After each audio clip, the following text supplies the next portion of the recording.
So, ito na yung hirap natin. Paakyat. So, ito pa yung aakyatin namin. Medyo konti na lang.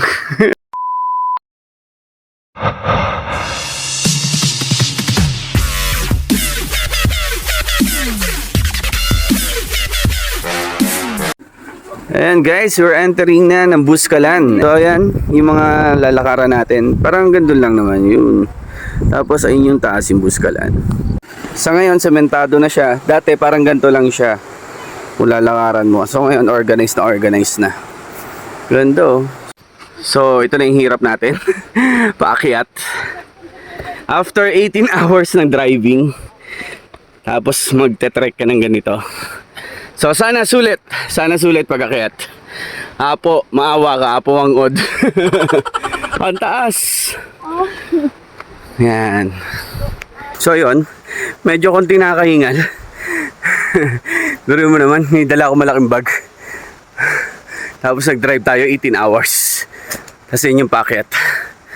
Haya. Ate, si Apo ba nadaan dito? Nadaan siya dito sa ganito? Talaga? Bumababa. Grabe. Taas yan oh. Kaya niya. 1/4 pa lang yan. Grabe. So yun, meron na palang zipline. Matagal na rin naman daw to dito sa Buskalan. 200 ang isang tao kahit paakyat ka or pababa. So sana pala ginawa ko yun kanina. So ito pa yung aakyatin namin. Medyo konti na lang. Ayan pa. A few moments later. So ayan guys, nakarating na tayo sa homestay natin. Sobrang pagod. Grabe yung at taas nun. Sine-expect ko konti lang. Pero sana sulit, sana mapagpatato tayo kay Apo. So ito yung homestay, pakita ko sa inyo. Ayan, ito kami sa taas sa loob. Tapos ang view natin, eto. Ayan yung view. Tapos, sabi ni ate tour guide, uso daw dito or mainam daw kapag pagod ka. Ito yung nalok sa amin, no? Kape. Kapeng barako. So, Sagada Coffee siguro to.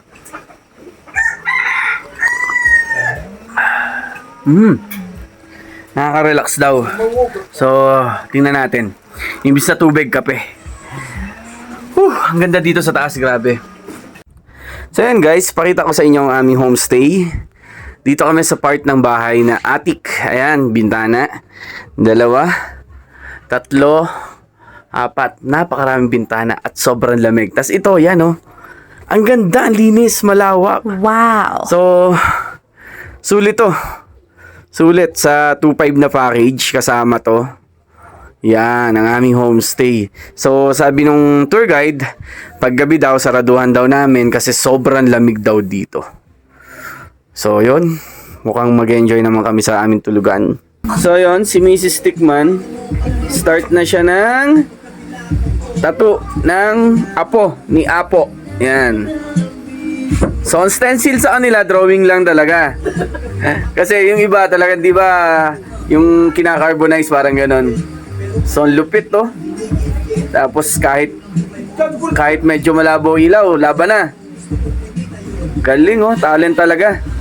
Yung pamilya nila talaga may talent dito. So, yan. Habang nagpapatato, nagpaluto kami ng pancit canton dun sa eatery. Thank you, Ate Joyce. Ayun, oh, di ba? So, napaka-friendly ng mga tao dito sa Buskalan. So, kung anong trip mong kainin, lulutuin nila, di ba? So, yan, start na siya. Magaan ng kamay ni ate, oh. Anong tawag dyan? Pukpok. Natap pagtatato. Batok. Ano? Batok. Ayan. Medyo mapde. Kumpara dun sa machine. Sa machine, oh. Oo. Oh. So, ayan na guys. Unang batok. Ang galing na stencil talaga niya, oh. Drawing lang. Galing. Ganda, oh. So, Alibata yung pinili natin, baybayin. Letter niyan is UBJ. Yan, initials na mga mahal ko sa buhay. So, ito na, first batok. Ano kayong experience? Pipikit ako. Ooh. Para ding sa machine, pero syempre, as expected, medyo mas masakit siya compare sa machine. Woo! Mapde! So, yun pala yung batok experience. So, at least na-experience natin to. Doon sa magtatanong, yung tinik niya is from sa suha. Ayan. So, syempre, malinis yon. Tapos yan, binibili yung yung ano yan, tawag dyan, yung tinik. Tapos, pwede mo nang iuwi after. Tapos yung guys, yung ink niya is charcoal ink. Made from charcoal ink. Galing, no? So, mas maganda yun, walang chemical. Sa presyo naman, depende sa design, kung anong paggagawa nyo yung design. So, mas maganda, dito nyo na lang itanong yon sa mga magtatattoo. Si ate nga pala ay apo, ni Apo. Ayan. Sa kanya tayo nagpa-tattoo ng Alibata. So, nakakamiss lang din yung tunog ng machine. Pero kakaibang experience to. At least na-experience din natin, di ba? The next day. Morning po. Morning. Son. Ito rin.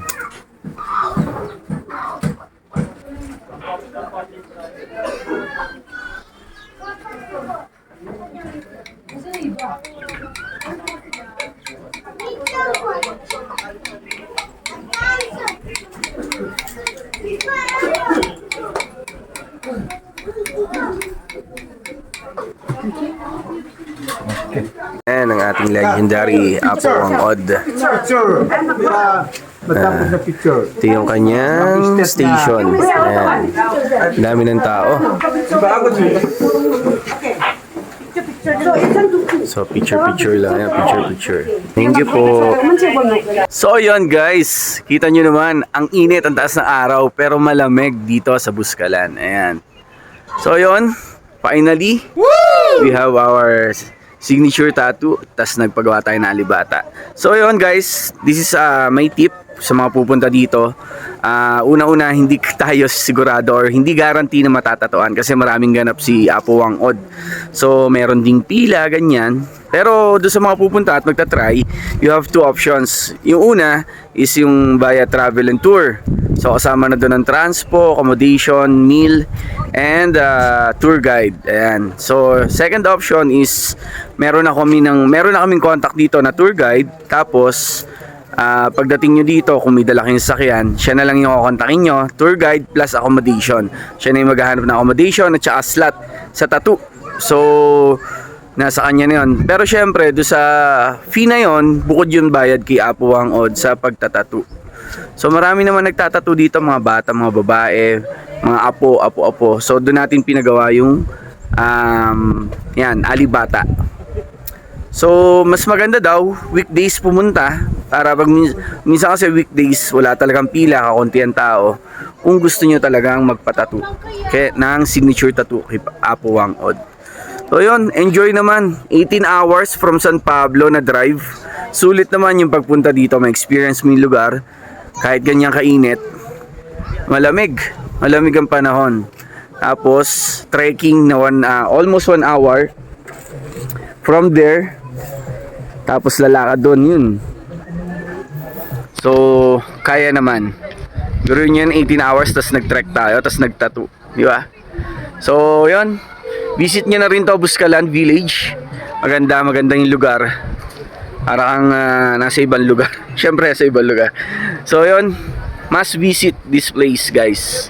Buskalan Village, Kalinga, Apayao. Comment ko dito yung number nung or PM nyo ako yung number ng tour guide. Mababait mga tao dito. Promise. Thank you for watching.